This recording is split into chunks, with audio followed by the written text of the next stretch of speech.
Hi buddies, welcome to our channel Sports Jaga. It's exclusive.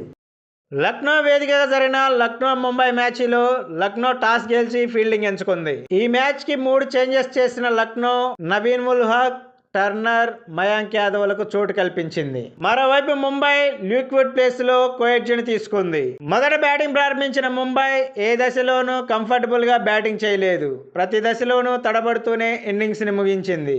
Birthday by Rohit 4 కొట్టి out అవగా సూర్య, Tilak Varma, Hardik పాండ్యాలు queue కట్టడంతో power ప్లేలో 28 పరుగులకే 4 వికెట్లు కోల్పోయింది. ఈ దశలో ఇషాన్ కిషన్, వజేరాలు నెమ్మదిగా ఆడుతూ స్కోర్ బోర్డు ని కదిలించారు. వీరిద్దరు క్యాచీలు ఫీల్డర్లు వదిలేయడంతో స్కోర్ బోర్డు ని 100 దాటిచ్చారు. చివర్లో టిమ్ డేవిడ్ 18 బంతుల్లోనే 35 పరుగులు సాధించడంతో ముంబై 144 పరుగులు చేయగలిగింది. లక్నో బౌలర్లు మాత్రం సమిష్టిగా రాణించారు. 145 పరుగుల స్వల్ప లక్ష్యంతో బరిలోకి దిగిన లక్నో మొదటి ఓవర్లోనే ఇంపాక్ట్ ప్లేయర్ గా వచ్చిన కులకర్ణి వికెట్ ను కోల్పోయింది. కానీ కేఎల్ రాహుల్, స్టైనిస్లు మొదట నెమ్మదిగా ఆడి తర్వాత స్కోర్ బోర్డు ని పరుగులు పెట్టించారు.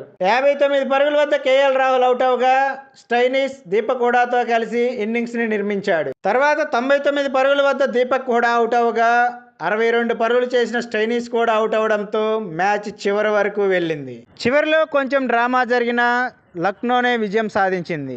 అద్భుత బ్యాటింగ్ తో పాటు బౌలింగ్ లో రాణించిన స్టైనిస్ కి player of the match award లభించింది.